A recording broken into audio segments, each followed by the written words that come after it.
Let us start with a new another session in the afternoon on cornea. With me are my co-chairman Dr. Vivek Motevar, and then convener Dr. Kavita Rao and Dr. Swati Shinde, and my moderator today is Dr. Karishma Wadia.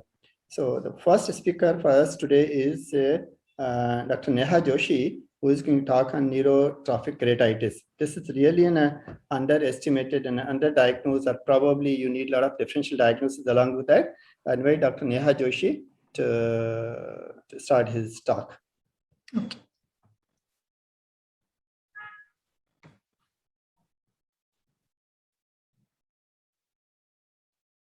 So can you see my slides?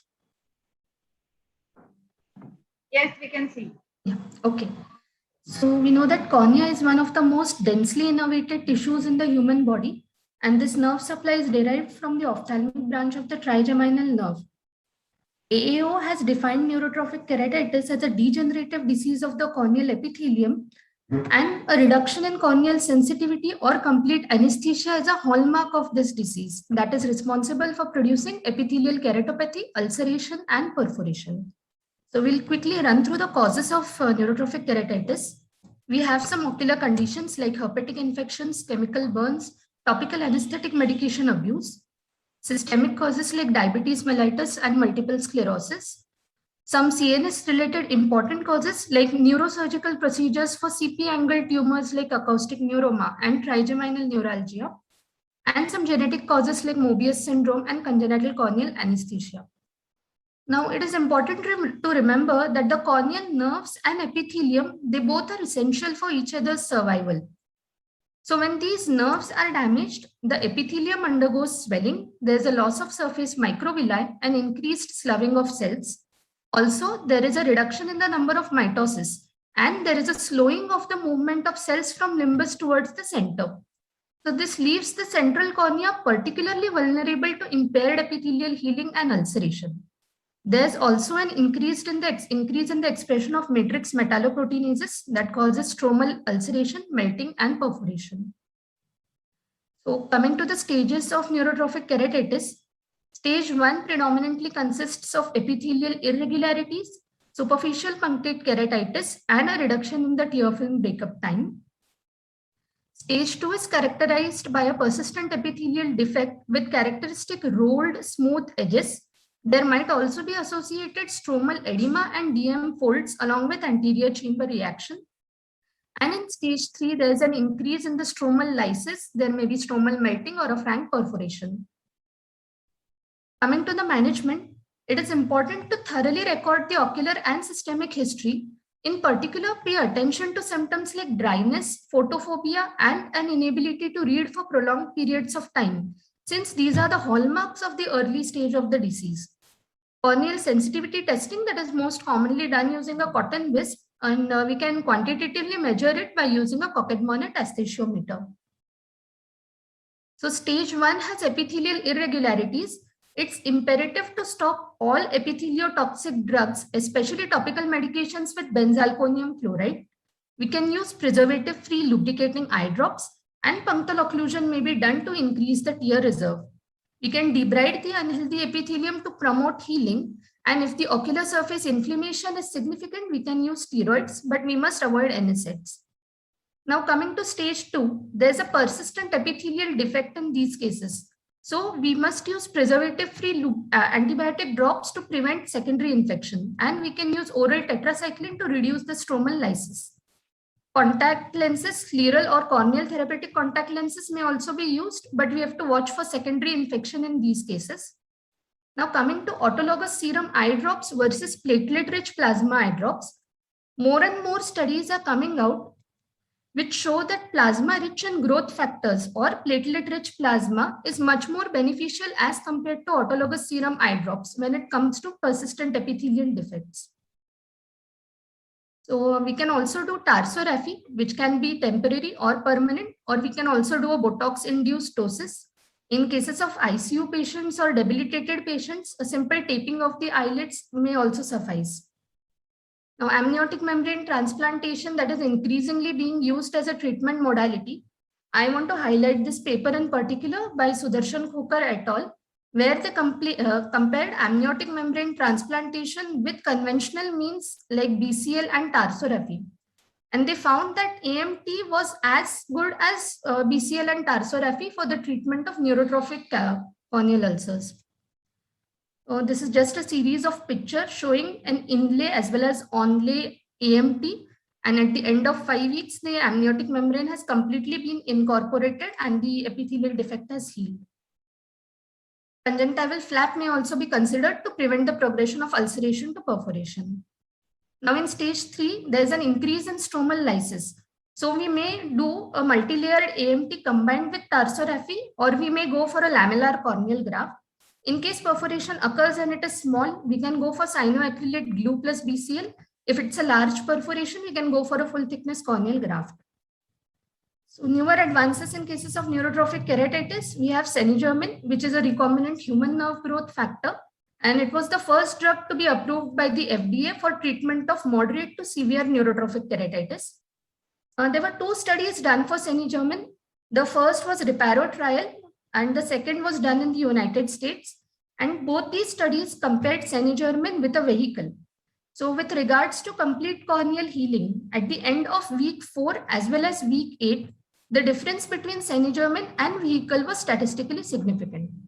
Now it's important to remember that even if corneal healing was achieved, the corneal sensations were unaffected in these patients. And Senigermin is to be given every 2 hourly, 6 times a day for 8 weeks. So the biggest limiting factor at this moment is the cost of this drug. This is one of the most costliest drugs in the world at present. So coming to corneal neurotization, this addresses the problem of corneal anesthesia. We have 3 types. We can have an open direct transfer, minimally invasive endoscopic transfer, or an indirect transfer with nerve allograft. This is the procedure for open direct transfer. We take a large bicoronal incision. The supraorbital and supratrochlear nerve, they are dissected and the distal branch is transected, and they are brought across the nasal bridge towards the affected side, and they are left in the superior fornix through an upper eyelid crease incision, thereafter they go in the perilimbal region and they innervate the cornea. So for Gagnolo et al., they did a prospective comparative study and found that direct as well as indirect neurotization had an almost equivalent success rate of about 80%. In case of neurotization, the new nerve fibers are predominantly myelinated axons.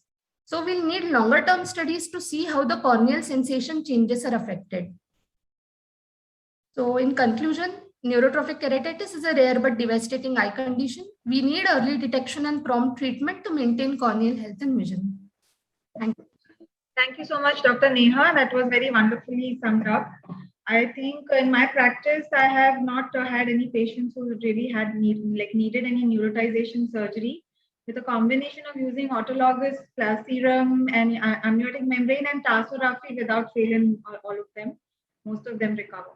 So wonderful. I think we can go ahead and call our next speaker. The next speaker is Dr. Pradeep Dale. He's going to talk to us about workup of a LASIK surgery patient. Dr. Pradeep, you need to unmute yourself. Hello, everyone. You can share your presentation. Yeah, sharing.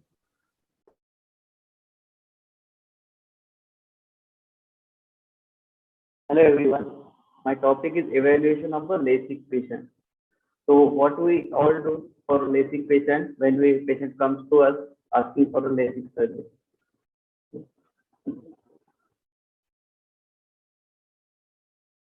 It is an extremely important and it's a structured examination to determine if the patient is a good candidate for a LASIK surgery. So what we ask the patient, why you want LASIK? Is it for a cosmetic reason or it's for some occupation? Because some patients may require a 6/6 vision for certain occupations. You ask the age of a patient, what is his age? Because the age determines his stability of his refraction. Usually we avoid below 18 years. Also ask for any unrealistic expectations, because some patients with amblyopia may feel that their vision will be normal after LASIK surgery. So we should tell patient your vision will be as good as with the glasses. You always ask the past ocular history of the patient because the ocular herpes or PUK, it may reactivate after LASIK surgery. Also ask about any medication which may affect the wound healing or can cause dry eye. Other history is the past surgical history because some patient might not remember the ocular surgery done in the childhood, like strabismus surgery. So you should always ask their parents about any history of surgery in the childhood. Other histories like alcoholism, cigarette, which may affect wound healing. Caution the patient who require a high risk activities like contact sports because some sports maybe they may have problem with the contact sports. Always ask about the family history of keratoconus and whether the patient is using contact lens or not because we have to stop the contact lenses 1 to 2 weeks prior to the LASIK surgery. So in ocular examination, first we do a visual acuity with a refractive error. So we see the manifest refraction and cyclophagic refraction. It is usually needed in case of a latent hyperopia, and it also guards against the overcorrection of the myopia. In other examination like lead examination for any mask which may cause astigmatism, temporary astigmatism. We do the dry eye examination, corneal examination for any scarring or any opacities. We do a routine intraocular pressure measurement. We always see the crystalline lens status in dilated pupil because in case the patient is having some form of cataract, we should avoid the refractive surgery in such patients. Also, we see the dilated fundus for any peripheral tears or holes to avoid the retinal detachment in the future. In dry eye testing, we do two types of tests, usually tear film breakup time and Shermer test. These are the tests which can indicate patient is having the severe dry eye or not. Some do the contrasensitivity test also. So one of the major factors is the basopic pupil size measurement. It is very important in high refractive error. The pupil size should be evaluated in both the bright room light as well as dim illumination. And we always see for any apparent pupil defect. A variety of techniques are there for measuring the pupil size in dim illumination. You can use a near card with the pupil size on the edge, and other methods are the forward pupilometer. Any large pupil size risk factors for a postoperative glare and halo. So we always see the pupil size in the dark. If as general rule, pupil size greater than the effective optical zone, usually 6 to 8 mm is the optical zone. If pupil size is more than this optical zone, it increases the risk of glare. And I always ask the patient whether he experienced the glare prior to the refractive surgery, because some patients may experience the glare and they may say that this occurred after the refractive surgery. So always ask them whether they are experiencing glare that is prior to the refractive surgery. Then you do the imaging of the cornea. These are the various methods of the imaging. Corneal topography, and nowadays we are using most of the time pentacam. So what pentacam shows is a normal pentacam is a colored map. You will see a rainbow of colors, and it has a warm color to neutral colors to full colors. So this map will show 4 different types of images. One is an axial map, which is on the top left side of the picture, and it shows the irregularity of the astigmatism. Corneal thickness is also shown on the bottom left side of the map. Anti-elevation map is shown on the top right side of the map, and posterior elevation map is seen on the bottom right of the map. What is the normal cornea? Expected topography is progressive flattening from center to the periphery by 2 to 4 diopters, with the nasal area flattening more than the temporal area. So after you do this, patient goes for a LASIK surgery. Many types of surgery are there. First generation PRK, and the second generation LASIK, third generation is mild surgery. So after the surgery, what you look for?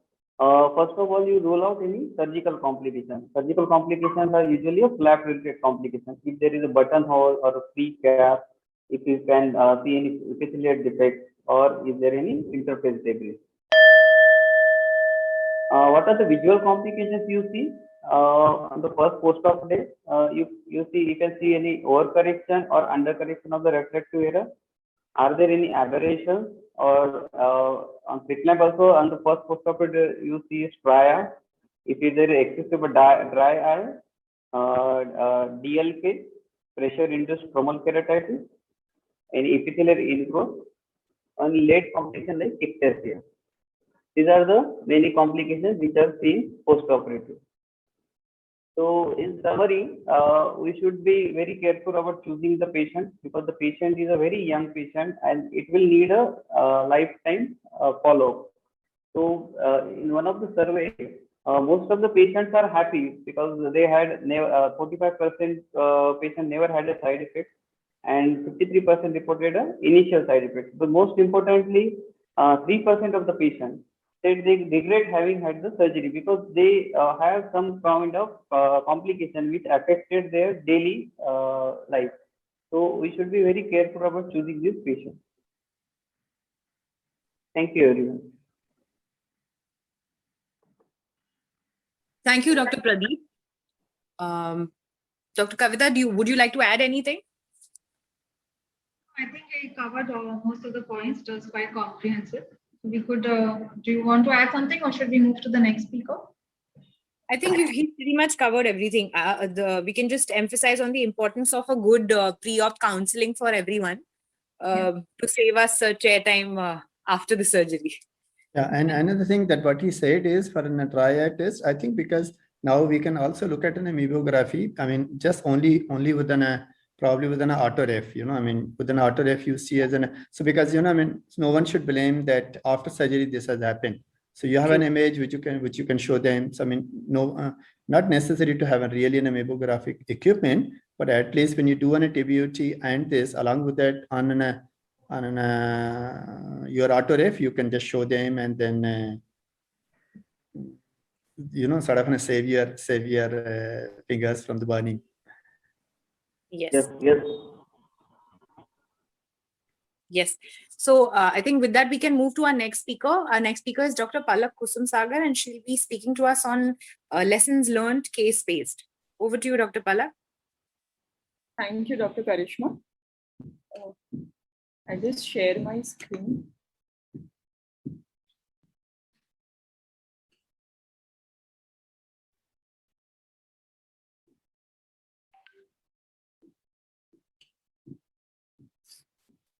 Is my screen visible? Yes. Yes. Thank you everyone for this opportunity. So I would be presenting a small presentation on lessons learned from different cases. So these cases are not particularly cornea cases, but these are the cases which we usually see in our OPD and the small lessons which we learn from them. So the first case is of a 60-year-old male who had come with a usual complaint of blurring of vision, which was gradual, progressive, and painless. On examination, the left eye vision was deteriorated up to 6/24, and there was a NS2 PSC cataract. Now, other than this, there was no other systemic illness, so a diagnosis of cataract was made and cataract surgery was advised. This patient particularly wanted freedom for glasses and was not very keen on using glasses post-surgery, that is, even the near vision glasses. So we went ahead and did a full multifocal workup, which included Schirmer's test, TBUT was done, corneal topography was done, and astigmatism was less than 0.75. So a multifocal IOL was planned after explaining him everything about the lens. Now, was this workup enough? And was this enough to say that, yes, the patient was fit to go ahead and get a multifocal done? So what we have learned from our fellowship days and our trainee days is a workup is not complete, especially when you are doing a premium lenses, is if you haven't done OCT. So when OCT was done for this patient, a pigment epithelium defect was seen and he was deferred multifocal IOL, and a monofocal IOL was done under guarded visual prognosis. So the little things which matter here is whenever we are doing a premium case, it is very important that we don't forget our checklist and all the things in the checklist, including a detailed history, dry eye workup, corneal topography, biometry, OCT, and a systemic workup is important. The second case is of a 53-year-old female who was referred for the problem in disc, basically for glaucoma and retina evaluation, and she had decreased vision over 1 year, which was gradual and painless. She had no other systemic illness, and on examination, it showed mild pallor of disc in both the eyes. Rest of it was normal. So since the patient was sent for glaucoma evaluation and there was this pallor with associated decreased vision, fields were planned. And this is how the fields of the patient revealed. Now, when I went ahead and did a closer examination, these were the faces which she had, and this was her hands, which were broadened with excessive soft tissue. So MRI brain was advised and a neurology opinion was sought. She was diagnosed to have a pituitary microadenoma, a 40 mm large microadenoma with which she was sitting for I don't know how many years. And she was advised a surgical intervention. She had undergone several checkups before also, but never was this diagnosed. And if this was left unattended, she would have probably resulted into blindness. And at this stage, the surgical excision was mandatory. Again, it shows how eye is window to the brain and many things can be picked up with small examinations. Another case is of a 20-year-old male patient who had come post LASIK to me with ocular discomfort, intermittent glare and halos, and intermittent ghosting or doubling of vision since 2 years. So this is typically an unhappy LASIK patient. Now, when the examination was done, his unaided vision was 6/6. The retinoscopy did not reveal much. The extraocular movement were full free. There was no orthotropia or orthophoria. Now, dry eye workup was done. Even that revealed that it was pretty normal. There was no ocular staining. Meibography showed no significant loss of any glands. So why were these doubling or ghosting of image or glare and halos, which patient was typically complaining since 2 years there? So again, a very important workup which does come into play post LASIK is orthoptic evaluation. And in this patient, the accommodation and vergence was found to be low, which was the main problem with him and causing all his problems, especially when the young patients who are more on computers and are myopes beforehand, a proper counseling and a proper orthoptic evaluation becomes important. Now, this particular case teaches us that when an unhappy patient comes off LASIK, it is important that we evaluate all the aspects, starting from refraction, going up to the ocular surface and the muscular imbalance. Now, this is again another case which also I would like to ask the panel for discussion. It was a 24-year-old female who had come to me for refractive surgery and she was pursuing her master's in US. She had come during lockdown and wanted to get refractive surgery done. Her screen time was more than 14 hours on computer. This was her refraction. So basically, she wanted refractive surgery only in one eye. All her examination, ocular examination was pretty normal. She had history of acne, rosacea, for which she was on treatment. These were her topography. She was counseled both for LASIK and trans-PRK and PRK. And also a possibility of dry eye was explained to her looking at her screen time use, acne, rosacea. After all of this, the patient opted for trans-PRK. The surgery went uneventful and she was started on a usual post-op medications. She had delayed epithelial healing and I could remove contact lens only after a week, more than a week. So there was gradual epithelial healing, and after removal of contact lens, the epithelium healed was not very regular and there was irregularity in the center. Now, patient after 15 to 20 days also had significant blurring of vision and there was mild corneal haze.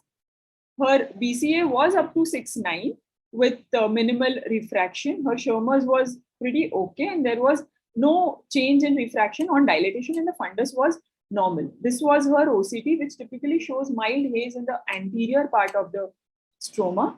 So what was happening with this girl, which was particularly causing the haze and also blurring of vision? So was the blurring of vision due to haze, or it was because of other factors? She had a poor ocular surface, though she was put on too many like good quantity of lubricants which were preservative free, but still till the time she went back to US, she was not very happy with her vision. Thank you. Thank you, Palak. Wonderful. I had I'll just stop sharing. Ma'am, you are muted. Kavita ma'am. am I heard now? Yes, yes. So sorry, wonderful cases. Palak, I had comment on like 2 of your cases. The first case that you presented about multifocal IOL, completely agree about a thorough workup. I think we also needed to add about angle kappa. Evaluation of angle kappa is important in patients with multifocal because we know that if the patients have a larger angle kappa, they are going to have more symptoms versus those who don't. This case that you just presented, I feel the visual disturbance is likely because of the haze causing some flattening and some induced hyperopia. And in acne rosacea patients, I'm pretty sure her IgE levels would have been high. And I've found an association with higher serum IgE levels and this haze coming in. So maybe if you could evaluate that, like your serum IgE, that would also help. But yeah, wonderful cases, Palak. If anybody else wants on the panel wants to comment, please. Yeah, but I mean, if you look at in a literature, there is no association of an acne rosacea with haze. Am I correct, Palak? Yes, sir. Even Yeah. I looked up the literature. There was no association of acne rosacea. Correct. But what Kavita says also has an point, like if you see as an IgG levels are high, that could probably give us an. I had also one patient absolutely healthy, and when we did that, epithelium, it took almost about 7 days, and after that, she gave a history that when she was at the age of 3 years, there was some trauma, and it took us a long time to heal, which really we don't know. I mean, what was an association with that? So, but I mean, we have to just find out what was the reason. Probably that may help us for a future management of patients. Okay, thank you, sir. Should we welcome the next speaker, sir? Yeah. The next speaker is Dr. Anand Pasari. He is going to talk about corneal tear management. Over to you, Dr. Anand. You can start sharing your slides. Yes.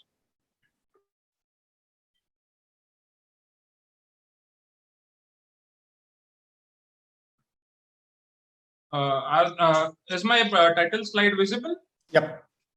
Yeah. So I would thank the scientific committee for giving me this opportunity. So I'll be talking on primarily on management of corneal tears. What should be our approach in these cases? Okay.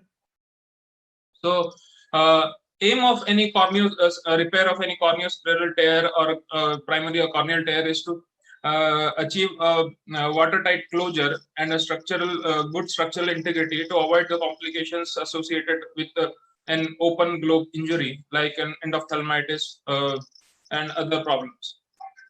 And at the same time, our aim is to have minimal suture related complications, achieve a secure closure, no tissue override, and no posterior wound gap.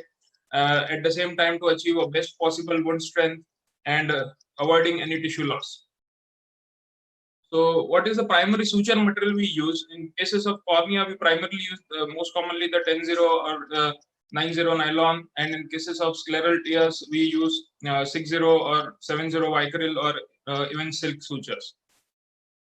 So coming to the principles of corneal tear suturing, there should be minimal handling of the tissue to avoid any maceration or cheese wiring. The entry of the tip of the needle should be around 0.75 to 1 millimeter away from the wound edge. The entry should be perpendicular to the wound margin, and it should be 90% depth of the corneal stroma, so as to achieve the epithelium to epithelium opposition, and the spacing should be equal on both the sides of the wound unless it's contraindicated by the local tissue factors. So at the outset, we should be looking for the anatomical landmarks. So like we see in this image, so here it's a corneal tear just extending up to the limbus. There is an iris tissue prolapse, And if you carefully look at the landmarks and the anatomy of the wound, we see there's so many lacerations in this.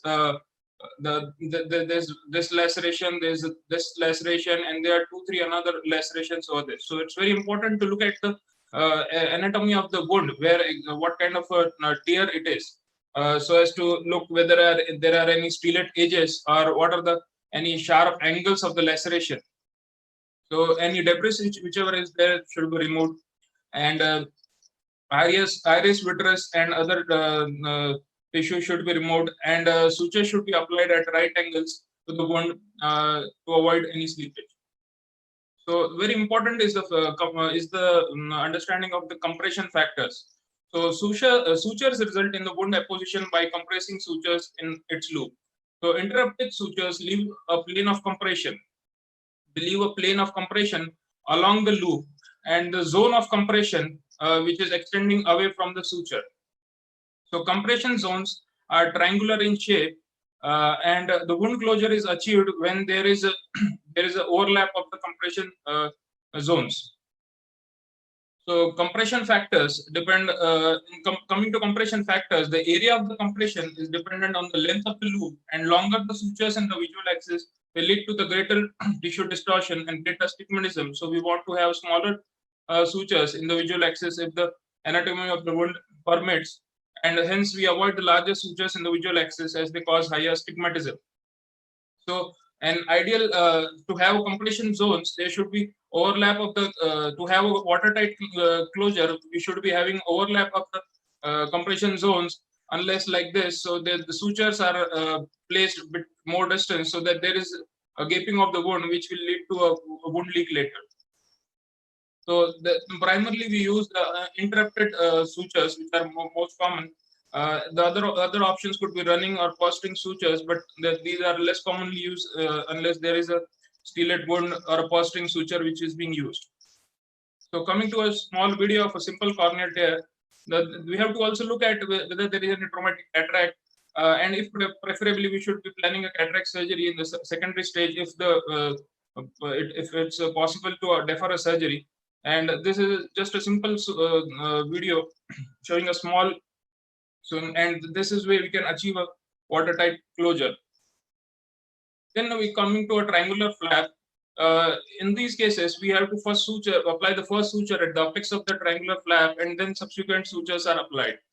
So here is a triangular tear in which we can see the first suture is being applied to the apex of the tear, and then subsequent sutures being applied to the edges. And then we come to a small video of a corneoscleral limbus tear. Corneoscleral tear involving the limbus. The first suture is applied to the limbus, and then subsequent sutures are applied to achieve a watertight closure. There is a technique called Rousseau-Hayes technique, in which the repair is started with longer sutures in the periphery, and the length decreases as we come to the visual axis. So the corneal center is closed with the small and widely placed sutures with minimal compression zones. At the same time, having some overlap between the compression zones to avoid the watertight closure. So this gives less astigmatism. So, and just I'll be summarizing up. And this is a corneoscleral tear in which first suture is applied again at the limbus, and then the subsequent sutures are done. And just the last 2 slides. In case of stellate wounds, we have to put up some bridging sutures, and there might be need of a purse string suture like this, and there might be need of multiple interrupted sutures, and often use of cyanoacrylate glue in case we don't achieve a watertight closure. So this is my last slide. So as I showed in the previous picture, so this is a tear which has multiple. This is a wound with multiple tears. So there are 5 or 6 tears in this. So this is the day 1 post-operative. Here we see there's so many tears and so many sutures being applied to 5 to 6 different tears, but day one post-operative, the patient had pretty good deep antechamber. Here we can see, but the patient subsequently there was a wound leak because there in the center there was a stellate wound. So at the end I had to apply a cyanoacrylate glue at the center, and this is 3 weeks post-operative after application of the cyanoacrylate glue. And this is at the end. This is the how we can see in the slit examination. There's a deep AC now. So sometimes we have to customize how to go ahead with the sutures with this repairs, because every tears needs some amount of customization in these kind of cases. Thank you very much.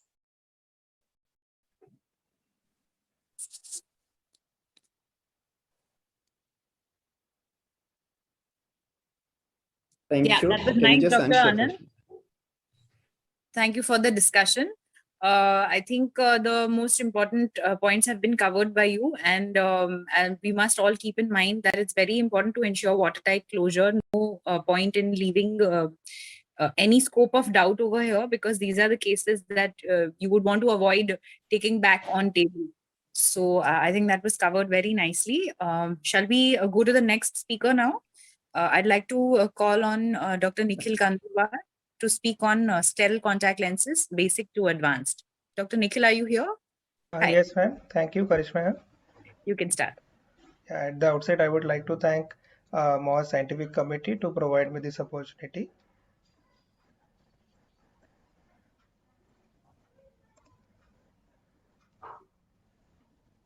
Is my presentation visible?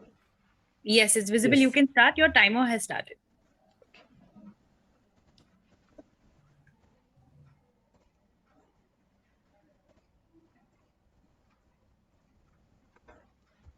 Okay, so I'll be talking about scleral contact lenses. So this is one area which I feel, which as a cornea surgeons they should look into, and everyone is doing RGP, but not many are practicing scleral lenses. And with a few things kept in mind, it's really easy to start your own scleral practice. Again, the indications are similar to the visual rehabilitation indications are similar to your GP lenses. And of course, in the corneal protection, we know that how the ocular surface disorders, where this dead bony dry surfaces, patient can be given a lot of ocular surface comfort. I'm not enumerating the indications. So the different type of scleral lenses, they can be either corneoscleral or scleral full length. So depending on the diameter, from 12 millimeter to 25 millimeter, the largest. And as the diameter increases, the reservoir between the tear reservoir capacity keeps on increasing, and there is more comfort. But the problem with increased diameter is the insertion comfort. Many patients, they have very small palpebral fissure and they cannot open up much, and inserting lenses more than 17-18 millimeter are very difficult. So how do we calculate initially, like from which, there are different set of options. Some companies are providing with fixed diameter lenses, only the age lift options are there, and some companies provide with the range of diameter. You can choose the diameter. So from horizontal, if you have even anterior topographer and not Pentacam, the horizontal from IR image, you can actually get the horizontal visible iris diameter, and just add 3.5 to the preferred lens diameter. Or certain lenses set are coming with this kind of scribe marks. If these are 0.6 millimeter width scribe marks, and ideally they should be crossing exactly at the limbs. If they are two within, then choose a larger diameter, and they are two out. So here in the first image, they are actually crossing at the limbus. So that's the ideal fit lens. Don't go for changing in diameter. In the last picture, the marks are outside the limbus, so you can reduce the diameter of the lens for your final order.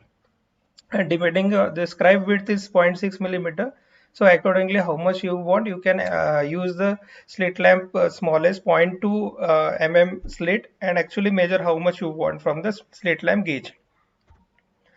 The most important factor which I want to stress here is the topography beyond cornea.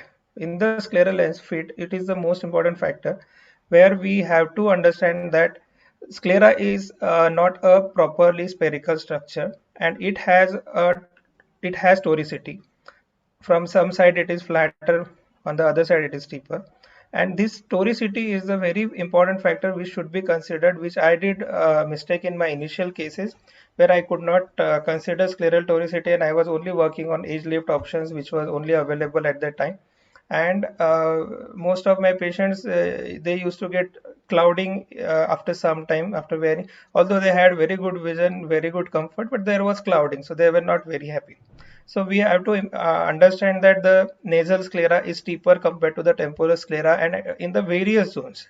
At limbus, it is around 2 to 300 micron difference compared to in 18 to 25 zone, it is up to 800 micron difference between the steepness of sclera from nasal to temporal sclera. So that is what we have to actually keep on understanding. So different optic haptic designs are there. So common lenses, they have central clearance zone and then peripheral corneal clearance zones. Peripheral corneal clearance zones is very important for health of the limbus with the limbal clearance zone. And many lenses providers, they can give you an option to modify this clearance zones in the periphery, not just the scleral landing zone, which is the farthest on which the lens is sitting on the cornea. So we have to understand these two peripheral zones are tangent to each other, and this anatomy, and after that there is a steeper sclera which starts. So these are very flat surfaces at the limbus compared to the sclera and central cornea, and this has to be taken into the consideration how much you change the design. Most importantly is the how do we choose. So choosing from the first lens, you have to choose it from the low sag and high sag option. So depending on how much your case is, you can in some time you'll get idea after few trials with which lens to start, and there is hardly trial and error. Most of the trial sets they give lot of variety, but you can end up doing trial with only 3 or 4 lenses, which is the secret of these trials. So make sure there is no air bubble, because if there is air bubble, there will be a dry spot, and again further trial maybe has to be discontinued. So remove and reapply. So compared to RGP, the fluorescein patterns are different, totally different. So there is no comparison between the two. So you have to understand what is the standard fluorescein pattern as shown in the figure. And if you have an OCT, then it's really good. Shallow fit, if it is too much of blanching in the center, you can increase the sagittal depth, use higher sag lenses. If it is deep, then use a shallower. Make sure that there are different sag options available. Peripheral limbal clearance zone, if it is touching too much, there is too much of blanching, you can increase the step in the step of 25 micron, again depending on the different. Similarly for the limbal clearance zone. And scleral landing zone, of course, this is more important. Look it in all the quadrants. If there is any blanching, that means it is the steep landing zone is indenting on the sclera, and there is blanching, and this is not acceptable. A bit of capillary blanching is okay, but large arterioles blanching should be taken care. Slight temporal decentration is due to the difference in the scleral toricity between the nasal and temporal design. Up to 1 mm of decentration is fine, acceptable. Beyond that, it should not be and you can just increase the diameter. If there is too much of decentration, increase the higher diameter lenses.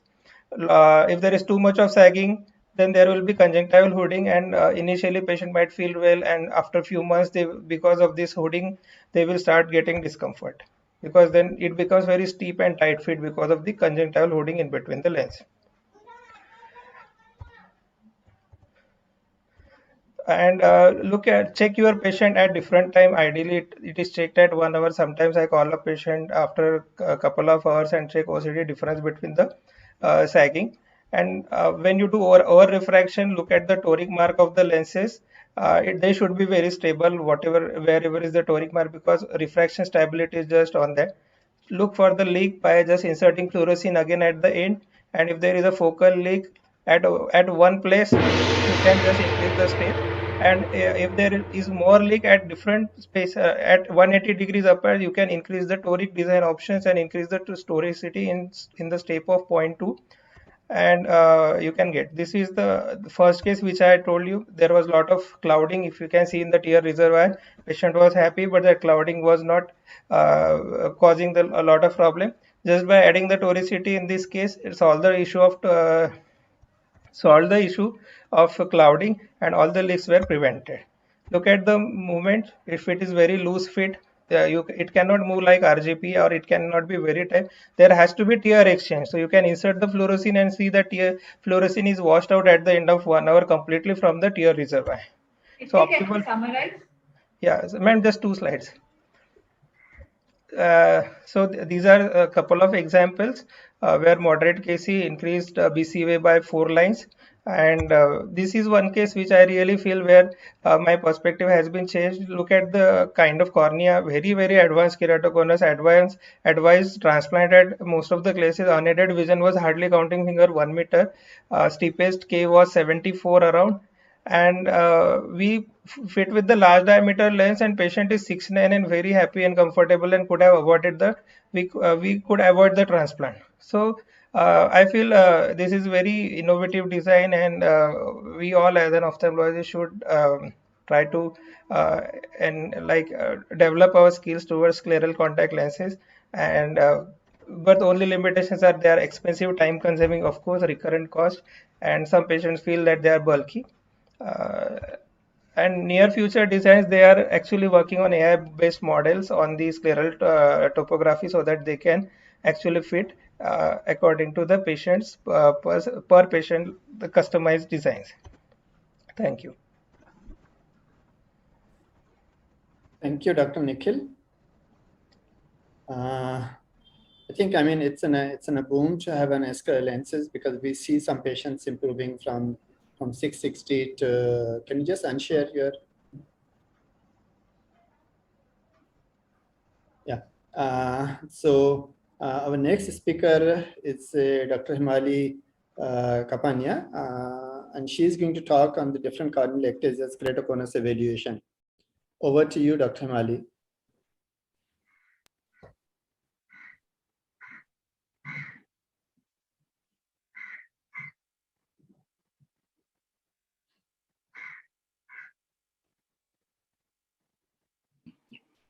Okay.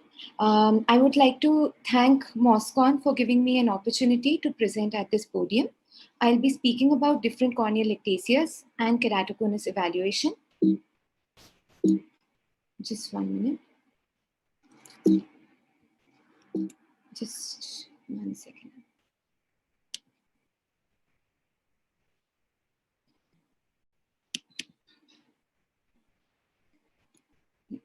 So the different corneal ectasias present are keratoconus, keratoglobus, pellucid marginal degeneration, Terrien's marginal degeneration. The location of the thinning in keratoconus is inferotemporal or central. In keratoglobus, it is. Dr. Himali, your presentation is not visible. It's not visible. Just 1 minute.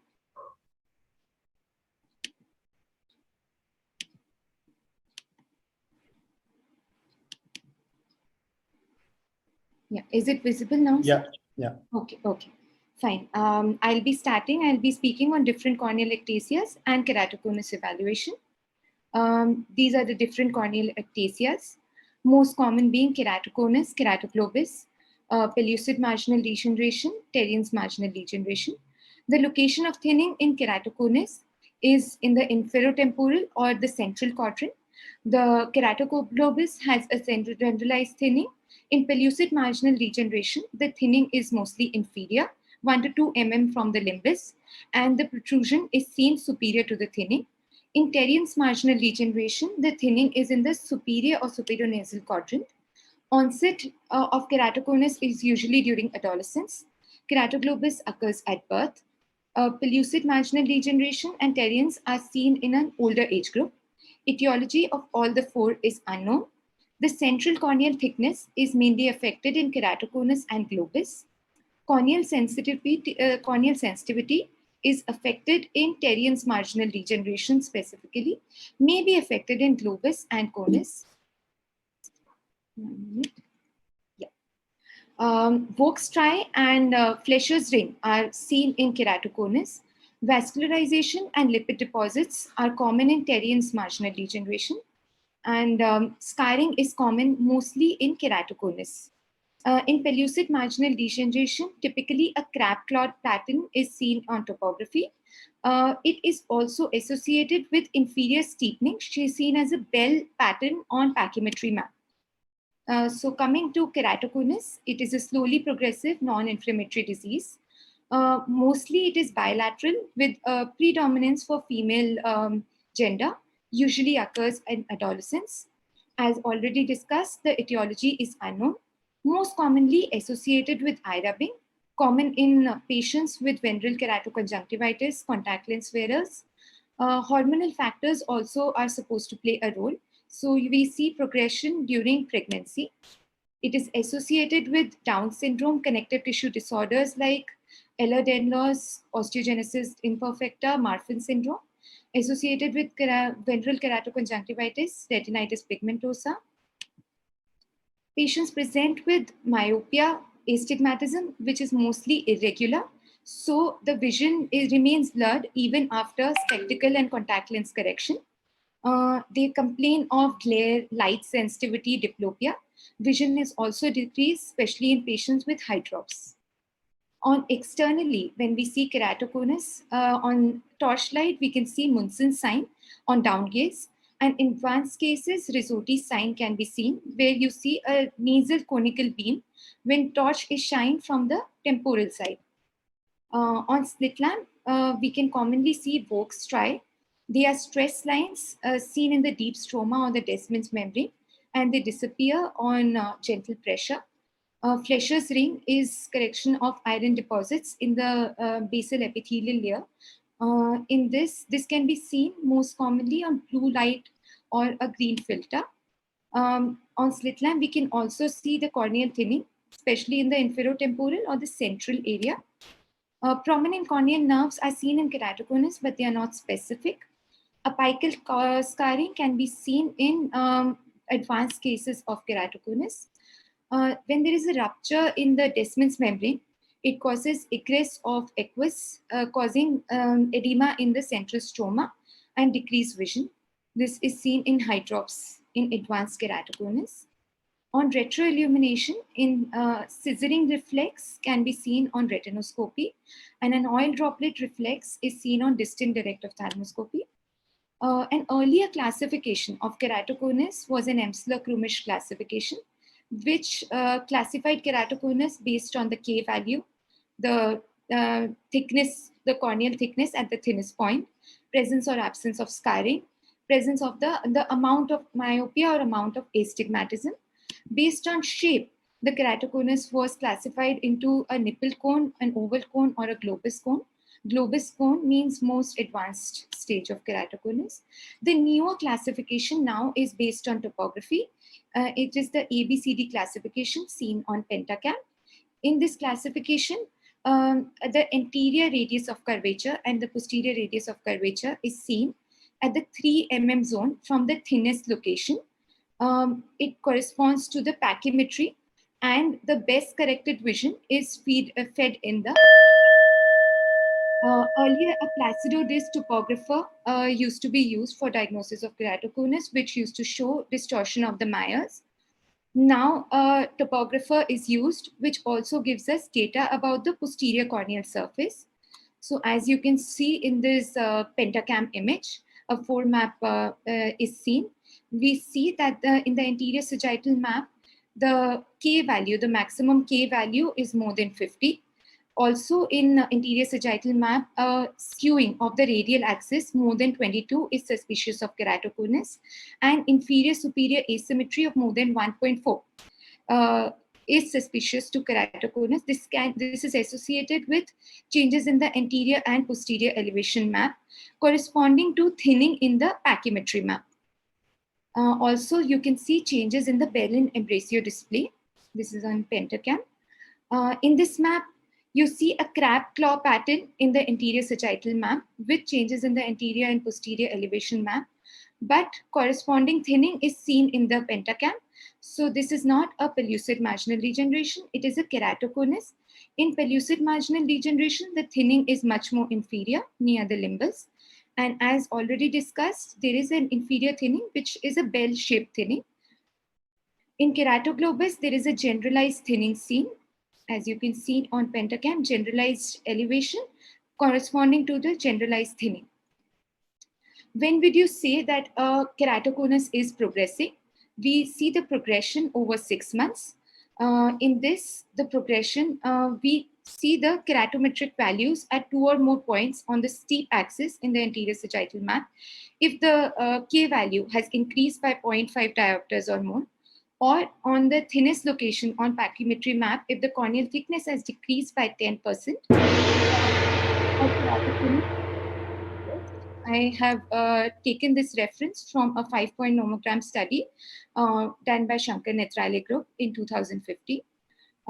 People who are at high risk of progression, as we discussed, an adolescent age group, patients who have active eye rubbing, who have an atopic disease, who have frequent change of glasses, and in patients with, who have pregnancy or Down syndrome or associated with connective tissue diseases. So management of keratoconus, it can be done based on whether the keratoconus is progressing or not. If the patient has a progressive keratoconus, we go ahead with corneal cross-linking. If the patient doesn't have a progressive conus, then we give a visual rehabilitation in the form of spectacles or contact lenses, or phakic IOLs can be considered. Again, in patients who are progressing, if the patients are contact lens intolerant, and the pachymetry is more than 450 microns at the thinnest location, we can go with. Is this your last slide? You need to... The last slide. This is the last slide. We can go ahead with topo guided PRK, and if it is less than 450 microns, we can go ahead with Intacs. For severe cases, DALC and full thickness PKP can be considered. Thank you.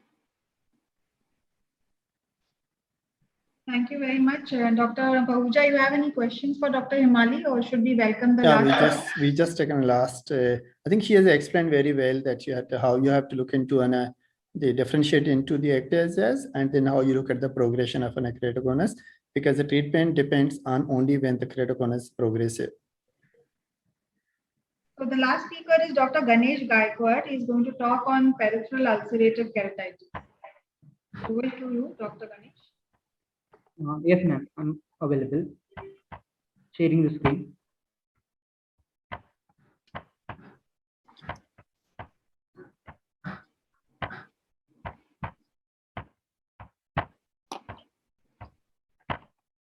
Thank you, ma'am.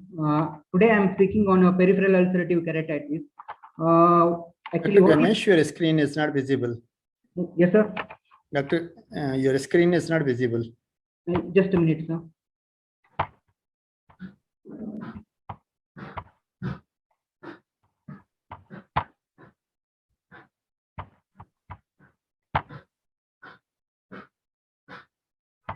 Yeah, and you have to just finish up in time, because the next session speakers are there already in the. Yes, sir.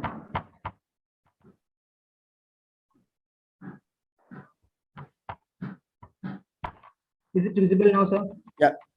Yeah. Today I'm presenting on a peripheral ulcerative keratitis. Peripheral ulcerative keratitis is a crescent-shaped defect with stromal infiltration, and associated lesion is located in a peripheral 3/4 of a cornea. So why it affects the peripheral cornea only? It's the immune-mediated response which causes the destruction of a stroma of cornea with activation of a collagenase.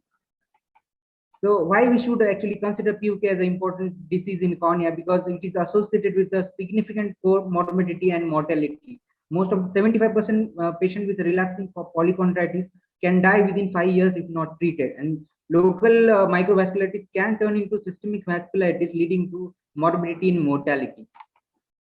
And it can be a presenting feature in cases of systemic necrotizing vasculitis such as Wegener and polyarteritis nodosa. So how the case presents? Generally, patient comes with a pain, redness, loss of vision, and watering in eye, and along with a typical feature of corneal ulcer, that is stromal infiltration, defect, and corneal thinning. So how to differentiate between infective and non-infective lesion in the case of peripheral ulcer? So first case, we can see this is a peripheral ulcer, but it's not a PUK. On scraping, we received a bacterial growth. And this is a typical peripheral ulcer, but it's a amoebic lesion when we do culture and scraping of these cases. Again, similar peripheral lesion with thinning and infiltration, but it's a typical case of herpetic keratitis.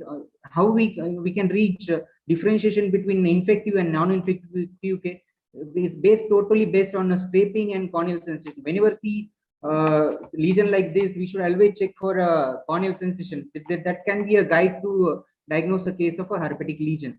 And scraping is always the gold standard to confirm the infective keratitis. Why to rule out infection first and local causes first in PUK is that mainstay of therapy of a PUK is a steroid, and 50% patient with a PUK can have a collagen vascular disease associated.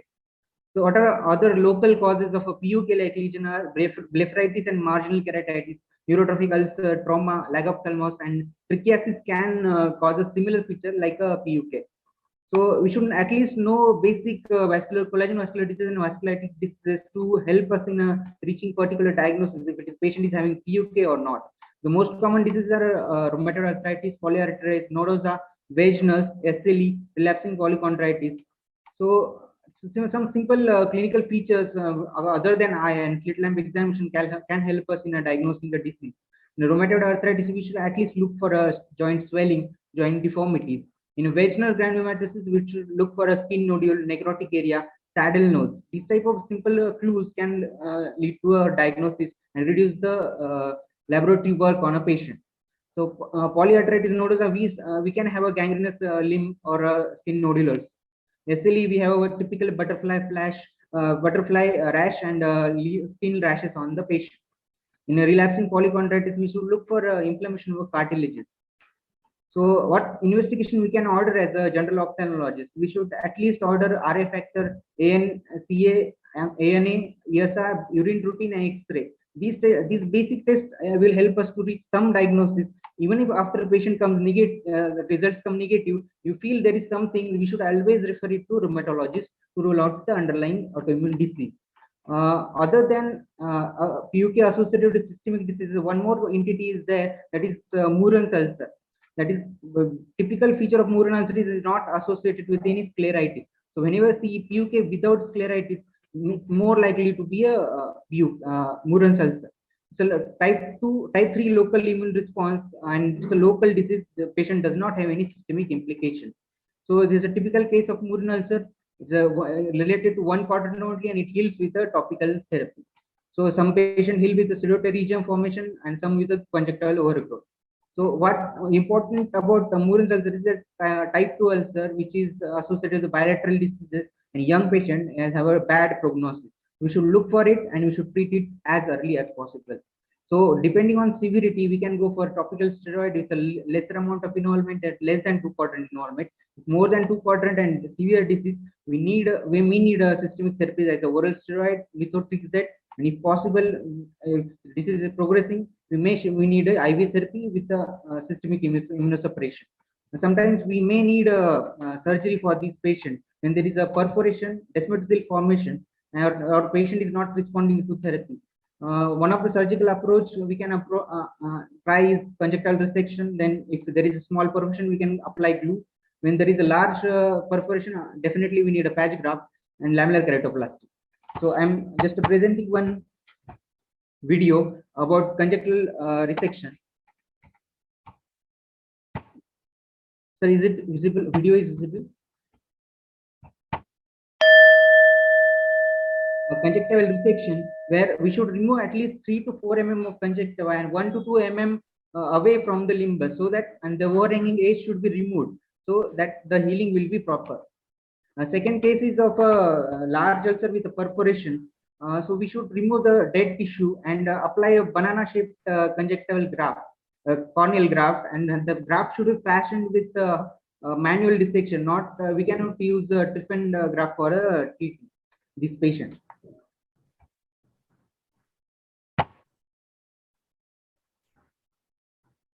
Measurement is done manually. The dead iris tissue is removed. This type of graft help us to tectonic stabilization of graft. the patient vision may be not achievable with this type of surgery, but we can achieve a tectonic stability. After that, we can do a optical keratoplasty to achieve vision.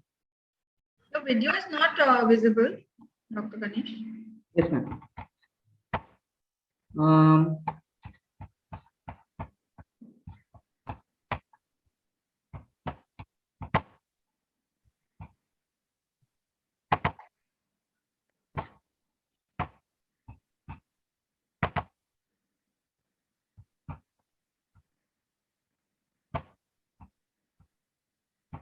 Now you could have played it directly, the video. You have 30 seconds. You can Yes, do yes, that. ma'am. I'll just play one video. Just play it directly, yeah. Yes, Yeah, ma'am. because that is anyway your last slide. So Yes, Yeah, yes. just play the video directly. Okay. Is it visible, ma'am, now? yeah, Yes, yes. That one conjunctival video, resection video I am playing, where we should remove at least 3 to 4 mm of conjunctiva and 1 to 2 mm away from the lesion, because these are the conjunctival lesion vessels are the source of antibody and inflammation. So at least that part we should remove. Thank you.